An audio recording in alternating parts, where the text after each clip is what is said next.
왜 이렇게 눈물이 나는지 모르겠어요. 예, 하나님의 성령이 그렇게 하시는 것 같습니다. 예수님께서 오늘 본문 이제 앞에 보시면 아, 베데스다 연못에 이제 예수님이 가시게 됩니다. 가시게 되는데 베데스다 연못에 38년 된 병자가 누워 있었습니다. 여러분 1년도 2년도 아니고 38년이에요. 여러분을 예를 들어서 여러분 가족이나 여러분 자신이 38년 동안 병들어 누워 있었다면 여러분 어떡하시겠습니까?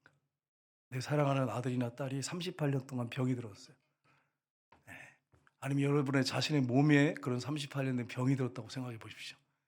무슨 소망이 있겠어요? 얼마나 절망적입니까? 그런데 예수님은 요한복음에 보면 보시고 아셨다 이렇게 되어 있습니다. 그곳에 가셨는데 많은 병자들이 누워 있었습니다. 왜 누워 있었냐면 전설 때문에. 이 전설에 의하면 천사들이 가끔 내려서 물을 이렇게 휘저어 놓는데 그때 제일 먼저 들어간 사람은 어떤 병에 걸렸더니 낫게 되었다고 하는 전설이 있었습니다. 그래서 사람들이 거기 다 누워 갖고 있는 것입니다. 다 절망적인 상황이에요. 그런 사람들이 다 누워 있습니다. 오늘날 이 시대를 보면 마치 이런 베데스다 연못과 같은 그런 느낌이 듭니다. 가정마다 문제 없는 가정 없고 어려운 가정 없는 가정 없고 자녀마다 문제 없는 자녀가 없어요. 물론 자녀가 없으면야 뭐 문제가 없겠지만은 이 자녀들 있는 가정들 보면 우리 아들 중에 딸 중 괜찮은 아들, 딸이 있는가 하면 또 마음 아픈 손가락들이 있습니다. 그런 가정들이 뭐 거의 대부분 다 그렇습니다. 38년 된 병자가 거기 누워서 얼마나 외롭겠어요. 자기를 옆에서 도와주는 수종 드는 사람이 아무도 없어요. 그래서 혼자 거기 누워서 자리를 펴고 누워 가지고 있었습니다. 절망적인 상황이죠. 근데 예수님은 보시고 아셨다고 되어 있는데 제가 원어를 이렇게 찾아보니까 과거부터 계속 보시고 아셨다는 그런 의미예요. 계속 그의 그 간절한 소원, 그의 그 바람, 그가 얼마나 힘들었는지를 다 보고 아셨다는 것입니다. 원어상에 보면 그렇게 되어 있어요. 여러분과 제가 사람들한테 말하지 못할 일들이 많이 있잖아요. 예. 근데 그걸 우리 주님께서 여러분과 저의 마음을 다 알고 계십니다. 여러분의 환경, 상황 다 알고 계십니다. 예. 그래 우리 예수님께서 그에게 오십니다. 오셔서 "내가 낫고자 하느냐?" 이렇게 질문하세요.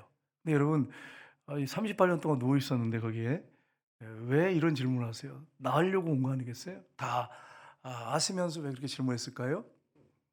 그가 그 절망 가운데 있지만 네, 자신이 정말 살고 싶은 회복되고 싶은 그 간절한 소원을 고백하기로 원하셨던 것입니다. 그래서 예수님이 물어보신 것입니다. 그런데 그가 사실 절망적이기 때문에 거의 포기 상태에 있었어요. 그런데도 이야기를 합니다. 누가 날 좀 못에 넣어주면 좋겠는데 넣어주는 사람이 없습니다. 얼마나 외롭습니까? 오늘 찬송 가사 중에 얼마나 마지막에 예수님이 우리 친구 되셔서 우리의 모든 것을 아시고 우리 아픔을 아시고 돌보신다고 하는 그 가사가 얼마나 내용이 좋습니까? 그래서 예수님께 낫고자 하는 자기의 바람을 얘기를 했습니다. 그때 예수님께서 그냥 바로 말씀하셨어요. 내 자리를 들고 일어나라 이렇게 말씀하셨어요. 그랬더니 그 자리에서 바로 38년 된 병자가 일어나서 걸어가는 놀라운 역사가 일어났습니다. 그러니까 여러분 사실은 우리가 살다 보면 힘들고 어려운 일들이 많이 있고 여러분 지금 삶 가운데 환경 가운데 어려운 일이 있지만 주님 말씀하시면 한 번에 끝날 수 있어요. 그러니까 여러분 낙심하고 절망하지 말고 주님이 다 알고 계세요. 알고 계세요. 근데 여러분의 그 아픔이 나중에는 다른 사람을 치료하는 약재료가 된다고 하는 것을 여러분 기억하셨으면 좋겠어요. 여러분 목회자도 마찬가지예요. 모든 성도들 마찬가지예요. 내가 아픔을 겪어본 사람들이 다른 사람들이 아플 때 기도해 줄 때 간절함이 있어요. 그 아픔을 아니까. 근데 그런 아픔이 없고 늘 건강했던 사람들은 몰라. 그 사람의 마음을 몰라요. 그러니까 여러분의 아픔, 상처 이런 모든 것들 절망적인 상황이 나중에는 주님을 정말 바라보며 기도하면서 나갈 때 주님이 회복시켜 주시지 않으면 어때? 그렇게 천국 가운데 천국이 있는데 근데 회복시켜 주신단 말이에요. 회복시켜 주시면 그것이 많은 사람들을 살리는 약재료가 된다고 하는 걸 여러분 기억하시고, 낙심하고 절망하지 말고 포기하지 말고. 예수님 다 알고 계세요. 낫길 원해서 거기 누워 있잖아요. 근데 그것을 입으로 고백하기를 원하셨던 것입니다. 예수님이 오늘 이 성령교회에 오셔서 네 아들이 낫길 원하느냐, 네 딸이 낫길 원하느냐, 네 가정이 낫길 원하느냐 이렇게 질문하신다면 여러분 뭐라고 대답하시겠어요? 이 환자는 그래도 38년 병자는 누워서 나으려고 하는 절망적이지만 소원이 있었어요. 그러니까 거기 누워 있었죠. 여러분 같으면 어떻습니까? 여러분도 여전히 그래도 절망적인 상황이지만 기대감을 가지고 주님을 바라보고 계십니까? 아니면 완전히 포기하고 그냥 자포자기로 주님을 막 원망하는 마음을 갖고 그렇게 주님 앞에 서 있습니까? 그 부분을 여러분이 잘 점검해 보십시오. 절망적이라도 여러분이 계속 어, 주님 앞에 주님 바라보면 기대하고 있으면 때가 되면 역사하세요. 성경에 보면 에스겔서에 보면 하나님 뭐라고 말씀하시냐면 핏덩어리라도 살아있어라 이런 말씀. 얼마나 감격스러운지 몰라. 핏덩어리라도 살아있으래. 아유 저놈의 아들 저놈의 딸 죽어버렸으면 좋겠네. 그런 마음 먹으시면 안 돼. 우리 하나님이 우리를 바라볼 때 핏덩어리라도 살아있으라고 그렇게 말씀하시잖아요. 핏덩어리라도 살아있으라고. 그렇게 우리가 늘 바라보면서 겸손한 마음으로 가난한 마음으로 지금 절망적인 상황 가운데 하나님 앞에 엎드려 간절히 기도하고 나갈 때 하나님께서 때가 되면 여러분의 가정을 회복시키시고 살려주실 것입니다. 놀라운 기적을 베푸실 것입니다. 그러니까 여러분 절대로 포기하지 마세요. 삶을 포기하지 말고 남편이나 아내나 자녀들 포기하지 말고 가정 문제 포기하지 말고 주님 바라보고 가난한 마음으로 정말 넙죽 엎드려서 주님밖에 바라볼 분이 없습니다. 주님이 하셔야 됩니다. 그런 겸손함으로 깨어진 마음으로 엎드려 있다면 때가 되면 반드시 여러분 주님이 일으켜 세워주실 것입니다. 저 같은 경우에는 나는 안 일으켜줘도 감사하겠어. 그냥 주님 한 분 아는 것만으로도 행복하겠어. 저의 마음에 이거는 오해하시면 안 돼. 주님이 회복시켜 주시는데 저 같으면 그런 마음이 드는 거예요. 주님, 나 다른 거 필요 없어요. 나 돈 없어도 괜찮아요. 나 건강 없어도 괜찮아요. 나 아무것도 없어도 괜찮아요. 나 주님 한 분만 있으면 나는 만족해요. 그런 고백이 진짜 있어요. 예. 그렇다고 해서 주님이 뭐 그래 잘됐다. 한번 시험해 보자." 그래서 딱 그렇게 걷어가시는 분이시지 않으시잖아요. 근데 그런 마음이에요. 그런데 여러분 정말 그렇게 가난하고 낮은 마음으로 엎드려 있을 때 우리 주님께서 기도하다 보면 때가 되면 역사하신다고 하는 거 여러분 꼭 기억하셔야 돼요. 여러분이 이럴 수 있어요. 여러분의 아들이나 딸 때문에 계속 기도한 건데 절망하면서 '내가 죽으면 얘는 어떻게 되지?' 그러면서 낙심하고 절망할 때가 있어요. 여러분, 여러분이 걱정하는 것보다 주님이 더 걱정하시고 더 안쓰러워하시고 그리고 끝까지 기도할 때 눈물로 씨를 뿌려 놓으면 나중에 때가 되면 여러분 자녀들도 다 여러분이 죽어도 여러분 데려가셔도 그 자녀 돌보십니다. 이 사실을 여러분 꼭 믿으시기를 주님으로 축복합니다. 눈물의 자식은 망하는 법이 없어요. 반드시 하나님이 그 자녀를 붙잡아 주실 때가 반드시 있고 이렇게 세우실 때가 있습니다. 이 38년 된 병자를 건져 주셨습니다. 살려 주셨습니다. 그런데 나중에 이 뒤에 보시면 무슨 내용이 나냐면 그게 왜 그렇게 되느냐? 우리가 건강 관리 잘못해 가지고 이렇게 뭐 병이 오는 경우 그 사고 있을 수 있잖아요. 근데 이 38년 된 병자를 보니까 죄 때문이었습니다. 죄 때문에 그 병이 왔대요. 예수님이 그를 만난 다음에 다시는 그 병이 걸리지 않도록 죄 짓지 말아라 이렇게 말씀하세요. 심지어 죄인인데도 주님이 그의 아픔과 고통을 보시고 그 죄 때문에 온 병이래요. 그 병이. 그런데도 그를 긍휼히 여기셨습니다. 우리 하나님은 어떤 분이시냐면 상한 갈 때도 꺾지 아니하시고 꺼져가는 심지도 비벼 끄지 아니하신 분이십니다. 아무도 모를 것 같지만 주님 다 알고 계세요. 가장 내가 비참하게 바닥에 땅바닥에 붙어 있는 사람처럼 생각할 수 있지만 주님은 여러분을 잊지 않고 계십니다. 그 낙심하고 절망하지 마시고 정말 여러분이 핏덩어리라도 살아 있어라. 주님의 때가 있다. 소망의 때가 있다. 이걸 여러분 확실하게 믿으시고 소망 가운데 사시기를 주님으로 축복합니다. 그렇게 기적을 행하신 예수님께서 오늘 본문에 이제 시작이 되는데 바로 앞에 뭐라고 말씀하시냐면 "내 아버지께서 이제까지 일하신 나도 일한다." 이렇게 말씀하세요. 여러분, 아버지께서 일하시니 나도 일한다. 우리 하나님 아버지가 그런 분이라는 거예요, 여러분. 예수님만 그런 분이 아니고 우리 하나님 아버지가 그런 분이라는 거예요. 그렇게 자비하신 분이래요. 그러니까 18절을 보시면 이렇게 되어 있습니다. 유대인들이 이런 말미암아 더욱 예수를 죽이고자 하니 이는 안식일을 범할 뿐만 아니라 아버지를 자기 친아버지라 하여 자기를 하나님과 동등으로 삼음이로라. 여러분, 예수님이 하나님이십니다. 하나님이세요. 하나님의 아들이세요. 그럼 하나님이시죠. 그분이 인간의 모습을 입고 오신 것입니다. 그래서 오셔가지고 그 38년 된 병자를 고쳐주셨는데, 아버지께서 일하시는데 나도 일한다 이렇게 일해요. 아버지와 동등으로 삼잖아요. 성경에 보면 예수님이 하나님 아버지와 자신을 동등으로 삼는 그런 내용들이 많습니다. 뭐라고 말씀하시면 아버지와 나는 하나니라 이런 말씀도 하시고, 빌립이 아버지를 보여주십시오 그랬더니 나를 본 자는 아버지를 보았거늘 왜 아버지를 보여달라고 하느냐.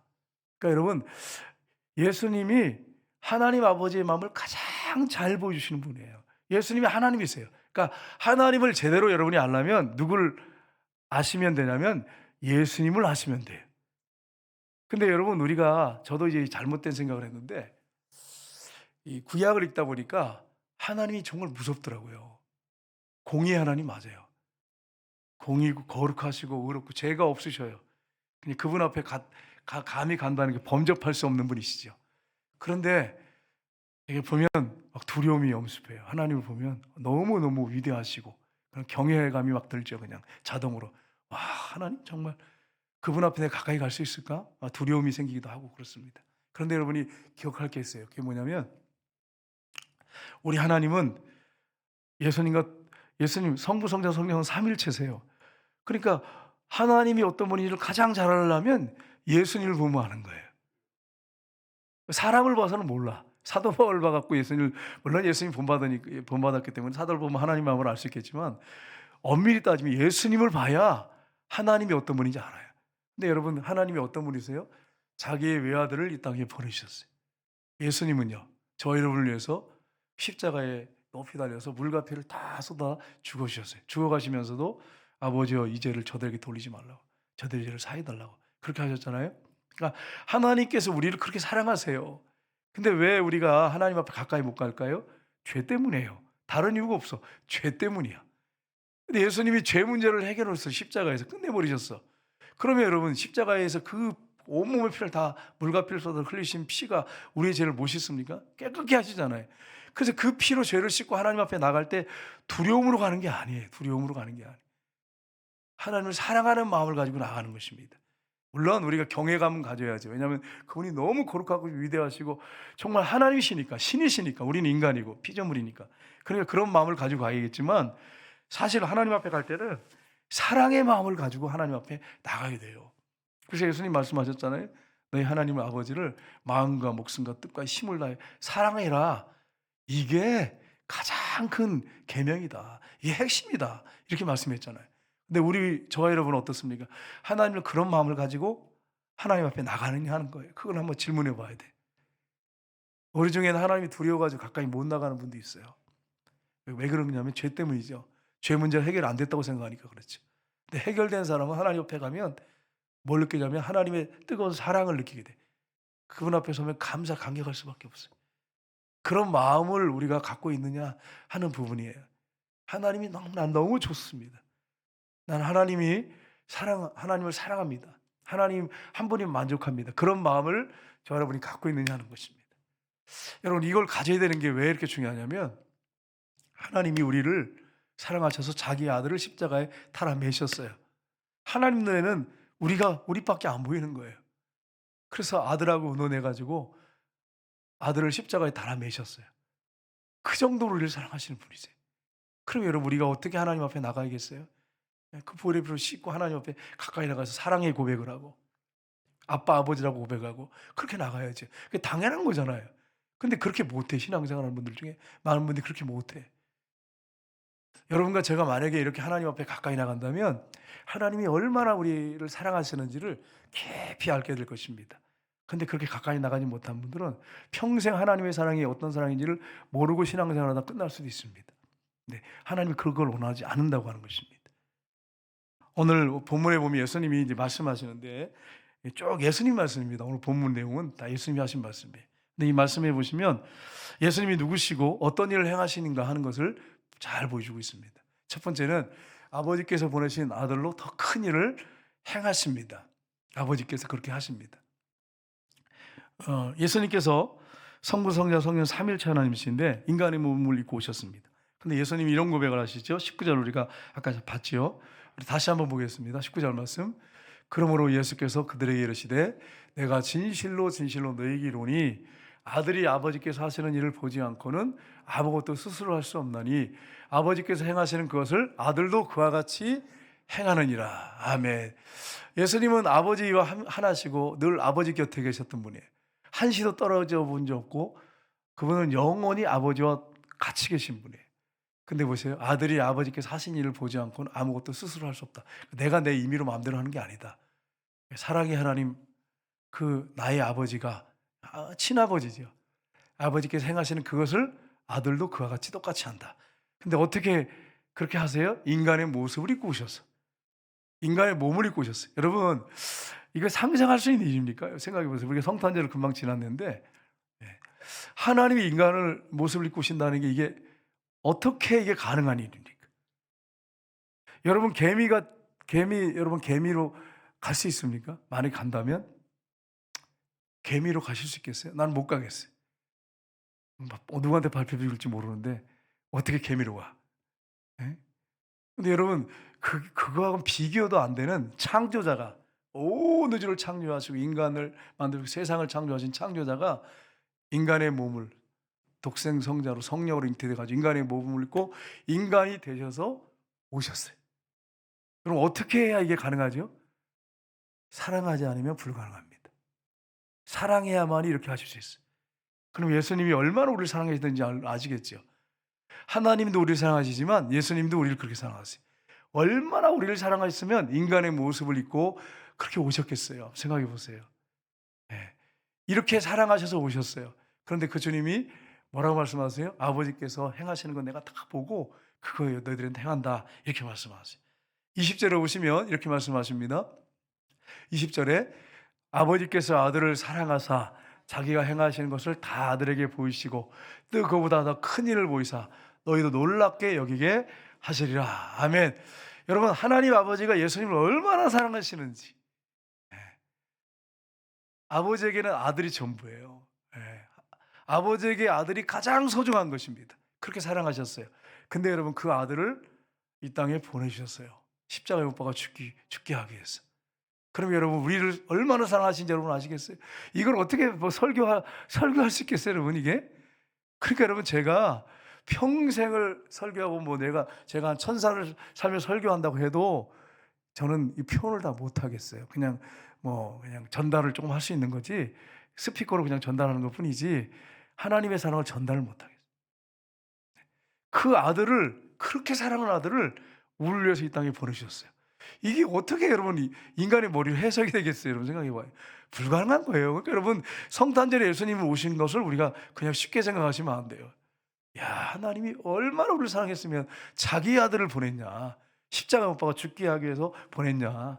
그리고 예수님은 또 하나님 마음을 아시고 하나님이 얼마나 우리를 사랑하신지 아시고 오셨냐. 아버지 내가 내려가겠습니다. 복종하겠습니다.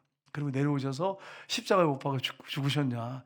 이 생각하면 엄청난 거지요. 그러니까 여러분 한마디로 하나님을 요약하면 하나님은 사랑이시다 이겁니다.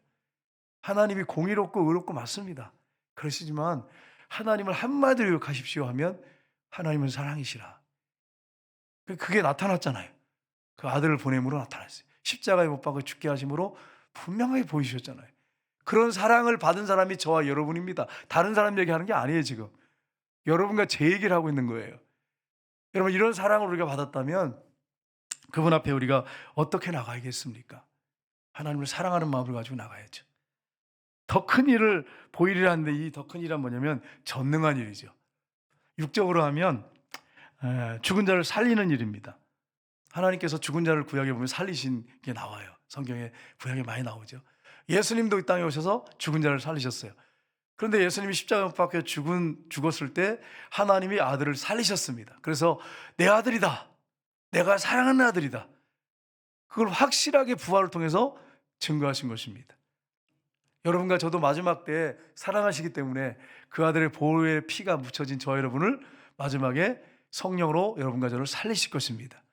그리고 천국에서 영원히 살게 될 것입니다. 이 사실 여러분 믿으시기를 주님의 이름으로 축복합니다. 그리고 영적으로는 영혼 구원이래요. 예수 안 믿고 죽어가는 영혼들이 세상에 너무너무 많습니다. 우리 김정수 선사님이 여러분 순장교육방에 강한별 이렇게 해가지고 찬양을 띄웠어요. 순장님들 안 보신 분들은 모르시죠. 근데 거기 내가 이제 쭉 이제 다는 못 들었어요. 바빠가지고 안 되고 그 주님의 높고 위대하심을 이제 그것만 이제 들었어요. 주님의 높고 위대하심을.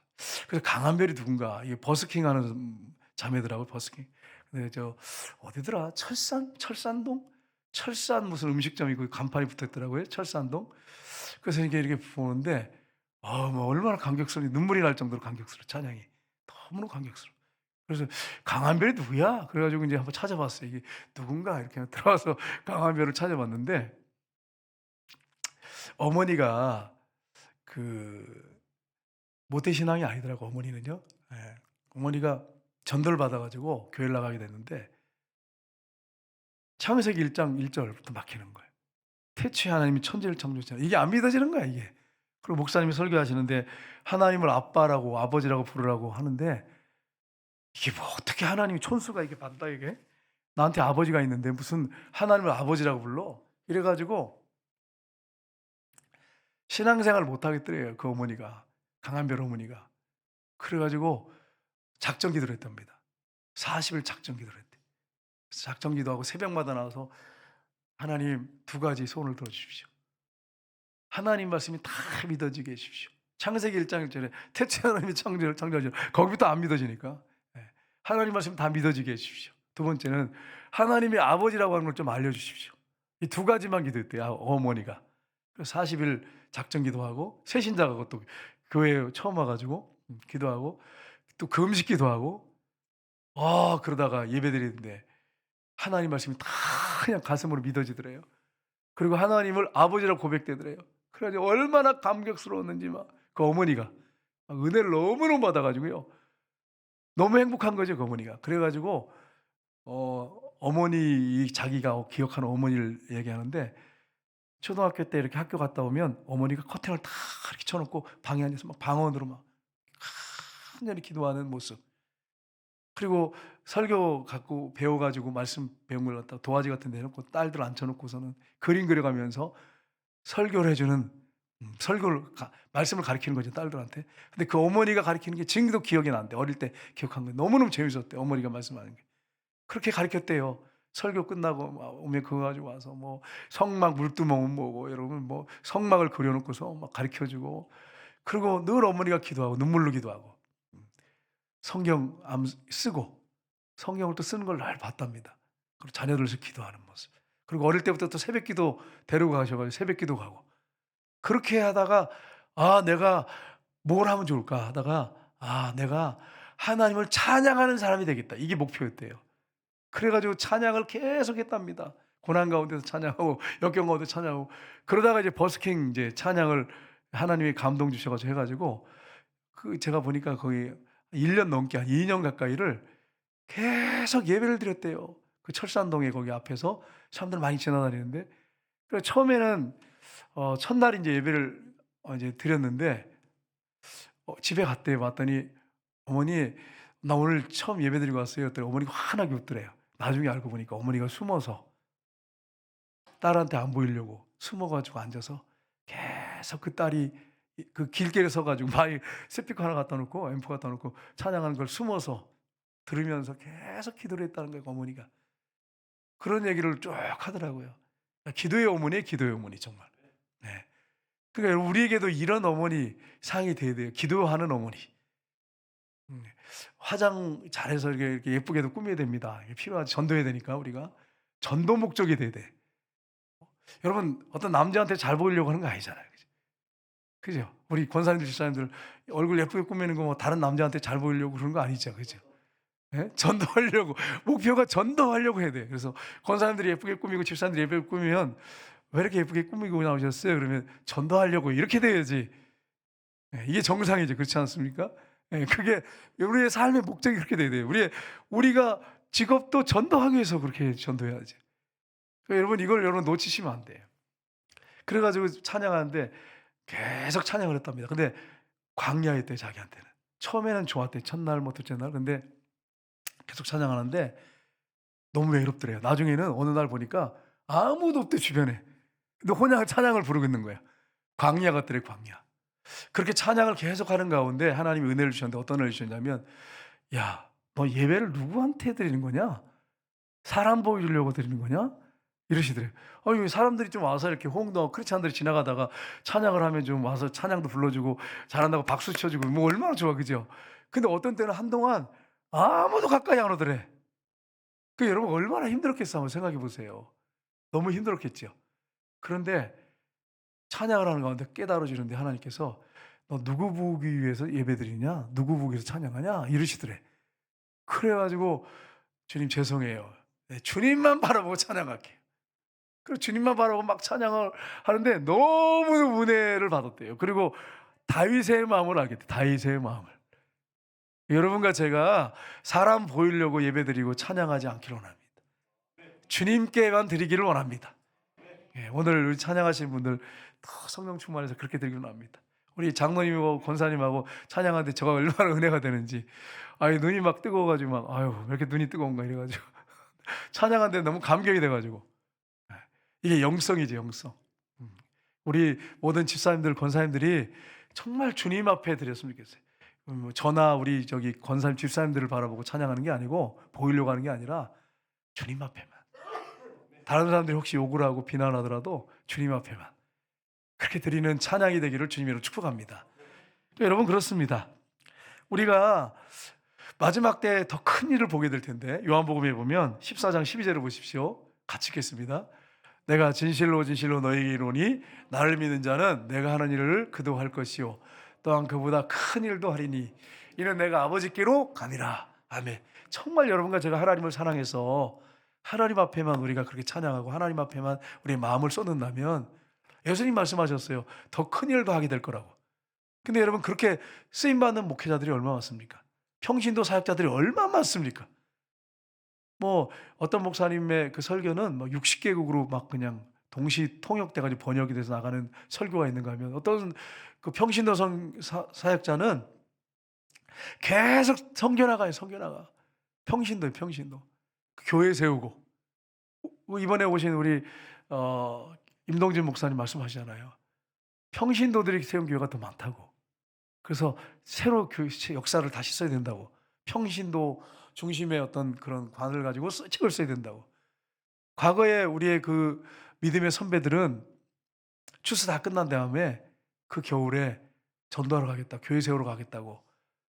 예, 그래가지고 가가지고 어떤 분은 돌아가시고 전도하고 교회 세우다 돌아가시기도 하고, 안 오면 목사님이 가슴 아파하고 찾으러 그냥 걸어서 어디 소수문해가지고 찾아가면 얼마나 힘들겠어요. 목사님도 가가지고 보면 그냥 병 들어 있는 분도 있기도 하고 누워 있는 분도 있기도 하고, 또 시간 간줄 모르고 전도하고 있고 교회 사역하는 그분한테 가서 데려오기도 하고 그 얘기 하시잖아요.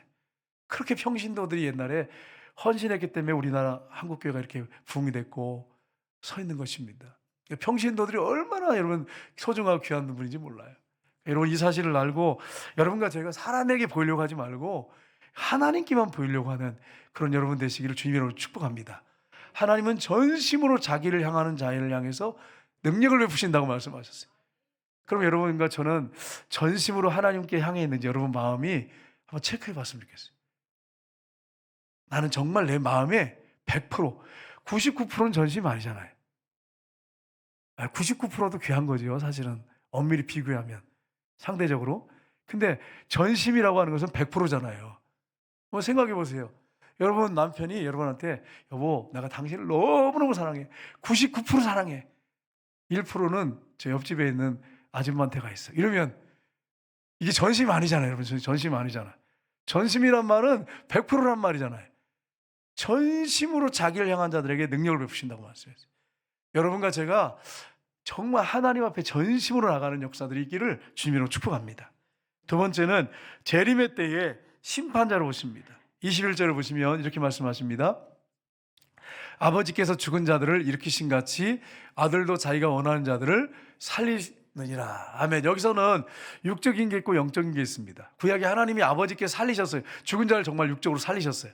성경에 보면 엘리야가 사르밧 가부 집에 가게 되잖아요. 성경에 사르밧 가부가 흉년 기간 동안에 3년 6개월 동안 이제 흉년이 오잖아요.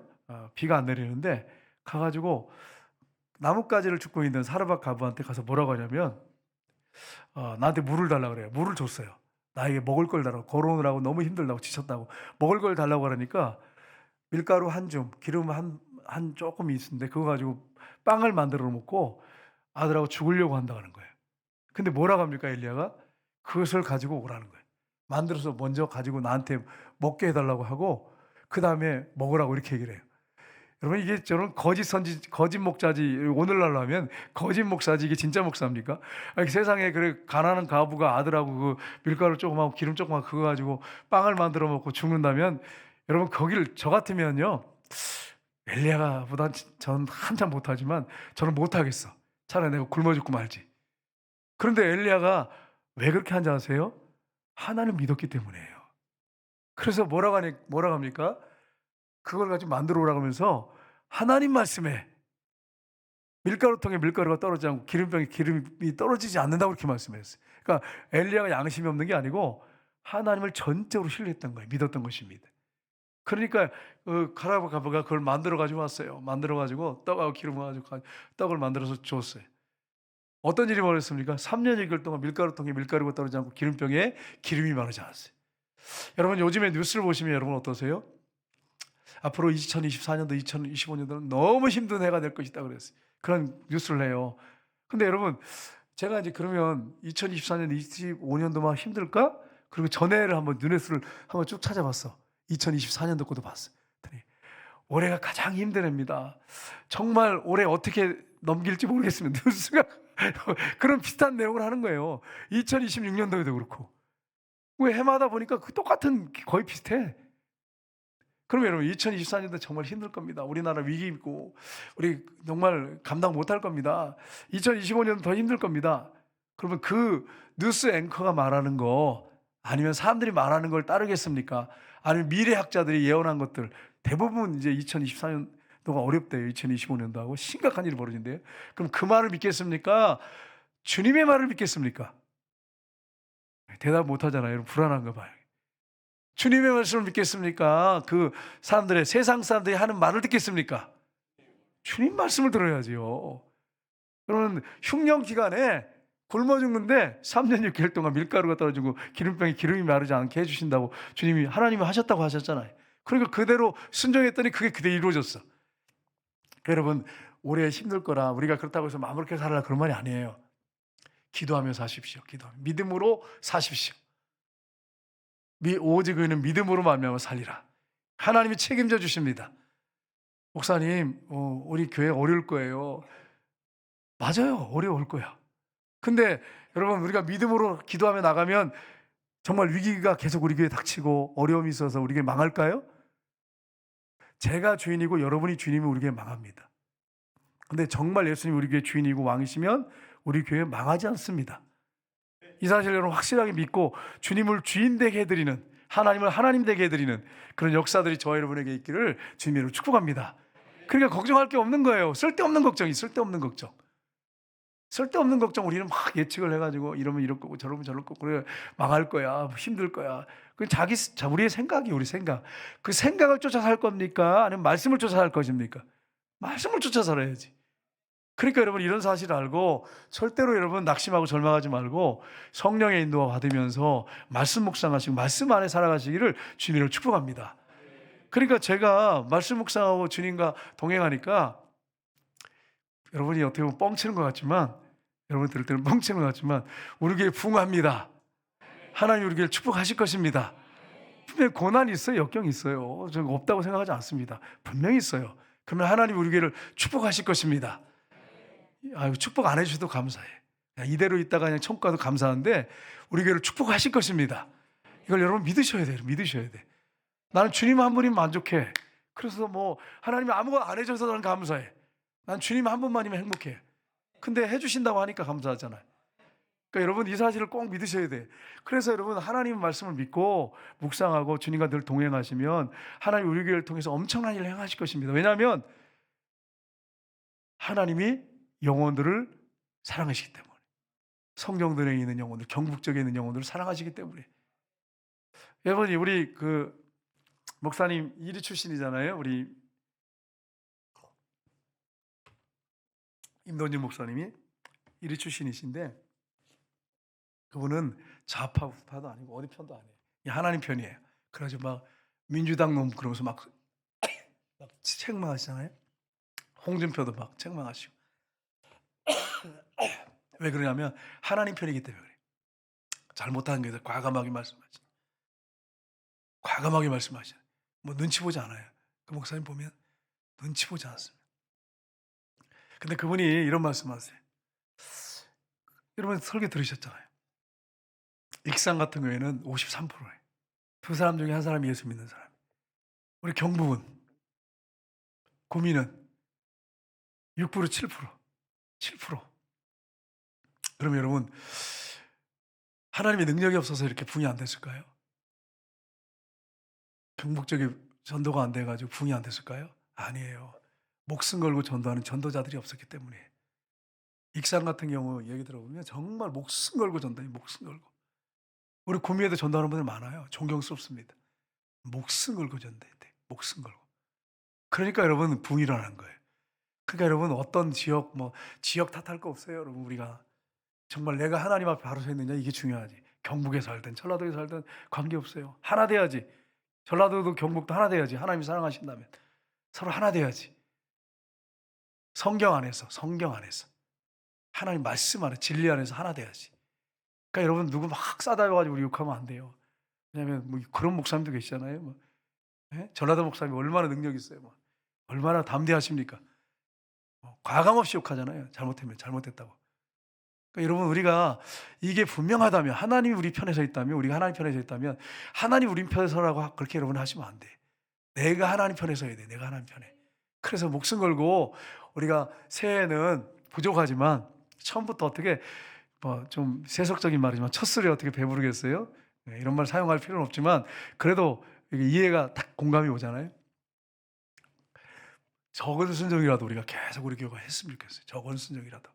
그래서 순종해 나갈 때 하나님께서 우리 교회를 붙잡으셔 가지고 큰 순종으로 나가는 역사가 있기를 주님으로 축복합니다. 여러분이 만약에 그 임동진 목사님 교회처럼 하면 우리 가랭이 찢어져요. 여러분 그렇게 해봐요. 여러분 되겠어요? 여러분 생각해봐요. 지금 그 교회는 개척해서 볼 때 그렇게 해왔어. 20년 가까이. 이제 우리 교회는 이제 부흥하려고 하고 이제 그러는 교회인데 똑같이 따라갈 수 있겠어요? 여러분 예수님 말씀하셨어요. 뭐라고 말씀했냐면 처음에는 싹이요. 그 다음에 줄기가 있고 잎이 나고 마가복음에 나오죠. 그 다음에 열매니라 이렇게 말씀해요. 그러니까 우리가 작은 순종을 계속 하다 보면 큰 순종으로 나가게 되고 그 큰 순종이 이어질 때 풍성한 열매를 맺는 거지. 첫 판부터 막 우리가 어떻게 다 뒤집어가지고 그냥 그 교회하고 똑같이 맞춰가면 여러분 가랭이 찢어져가지고 못 따라와. 감당하시겠어요 여러분? 제가 기도해봤어요. 기도를 쭉 하면서 이 고대를 한번 해볼까 이렇게 하니까 하나하나 기도하면서 우리가 만들어가야지 그대로 그냥 바로 100% 옮겨버리면 순종한다고 했다가 감당할 수 있는 사람도 있겠지만 감당을 못할 사람도 있잖아요. 감당 못할 사람. 가랭이 찢어가지고 교회 떠나는 사람도 있을 거 아니겠어요? 그러니까 여러분 이런 부분이 있으니까 기도 많이 하셔야 돼요. 여러분 많이 하셔야 돼. 그래서 여러분 하나님의 선한 뜻을 이루는 축복의 교회가 되기를 주님 이름으로 축복합니다.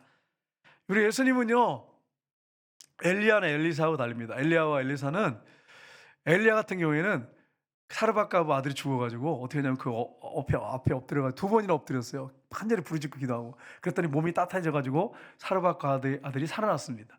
그 다음에 엘리야는요 갑절의 영감을 받았잖아요.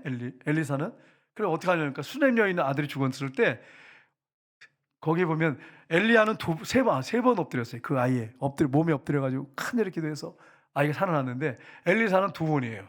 엘리사는 그 수냄 여인 아기에 이렇게 엎드려가지고 눈을 같이 맞대고 입을 맞대고 그리고 하나님이 간절히 2번 기도했더니 7번 재채기고 살아났더라 이렇게 돼 있어요. 거기 7번 재채기했다고 돼 있어요. 성경에 보면.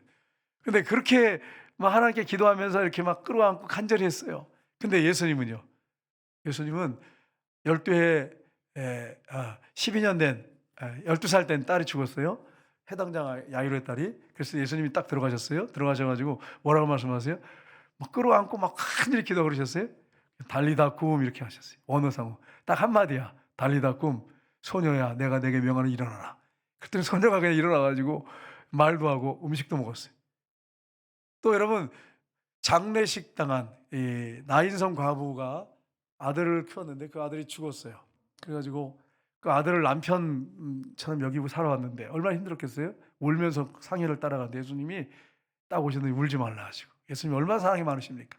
관에 손을 딱 대시더니 청년아 내가 내게 명하는 일어나라 그랬더니 청년이 벌떡 일어나 앉았어요. 예수님은 하나님이세요. 하나님이세요.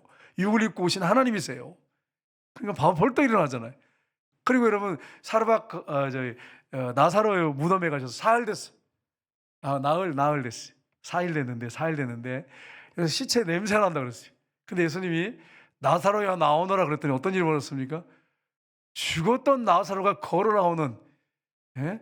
그런 역사가 일어났습니다. 그러면 여러분 시체에서 그 중동집은 덥잖아요. 냄새가 날 정도에 사흘 된 그런 사람을 살렸단 말이에요. 그러면 여러분 우리가 죽어가지고 막 흩어져가지고 막 이렇게 뿔뿔이 다 터져가지고 사라지고 땅 속에 다 스며들어가지고 없어졌어. 그러면 우리 부활 못 시킬까요, 주님이? 가능하지요. 하나님이신데. 일어나라 그러면 다 일어나는 거예요. 그냥 모든 인류는 일어나라 그러면 한마디 하면 일어나요. 왜냐하면 말씀으로 천지를 창조하셨잖아요. 무에서 유를 창조했잖아요. 하나님 그냥 말씀으로 빛이 있으라면 빛이 있고 그냥 말씀하시면 그게 일어나는데 뭐 혹시 비행기 타고 가다가 폭발해 가지고 이번에도 우리 비행기 우리나라 뉴스 보니까 그런 일이 있었는데 외국 비행기가 불이 나 가지고요. 하늘에서 그냥 궁중 분해돼 가지고 내 시체가 없어지면 나 어떻게 살아나지? 여러분 하나님이 왜 못 살려요, 여러분? 그러니까 여러분 예수님 사는 복이에요. 비행기 타고 가다가 폭발해 가지고 흔적도 못 찾아도 마지막에 다 살아나 여러분 다 만나게 돼요. 근데 안 믿는 사람들은 지옥에 들어가서 영원히 불 속에 살아야 돼. 얼마나 불행한 일입니까? 여러분과 제가 이렇게 복 받은 사람들이. 근데 예수님이 이제 재림하시면 요한복음 5장 22절에 말씀하시죠. 이렇게 말씀하세요.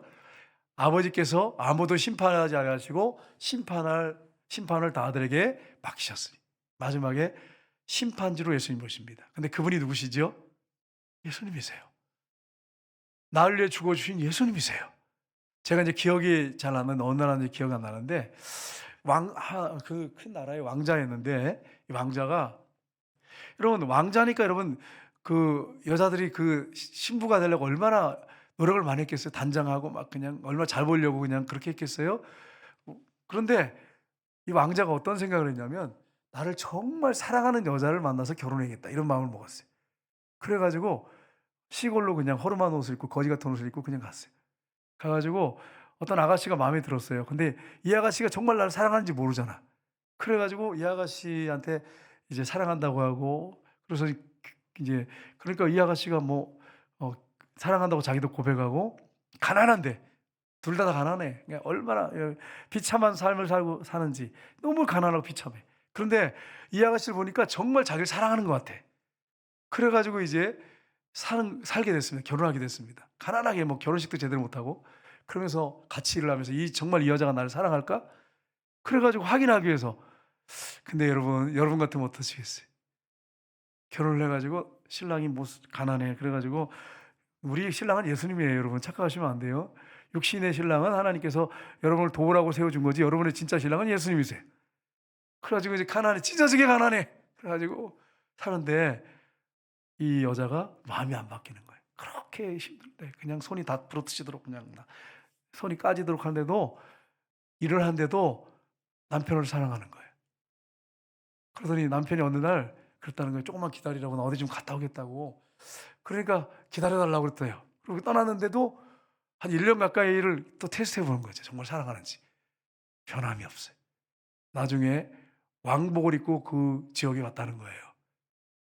그래가지고 그 여인을 갖다 손을 잡아주면서 속인 거죠. 사실 어떻게 보면 손을 잡아주고 왕궁으로 데려가서 살았다 해요. 어느 나라 얘기인지 제가 어느 나라인지 나라가 생각이 안 나요.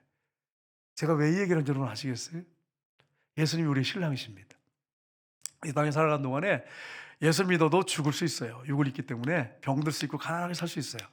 근데 우리가 정말 예수님을 가난한 가운데, 병든 가운데, 힘든 가운데 주님을 뜨겁게 사랑하고 사랑하고 또 사랑하고 변하지 않는 그 사랑이 식어지지 않고, 그러다 예수님이 재림하시면 여러분과 저의 영광이 얼마나 크겠습니까? 한번 생각해 보세요.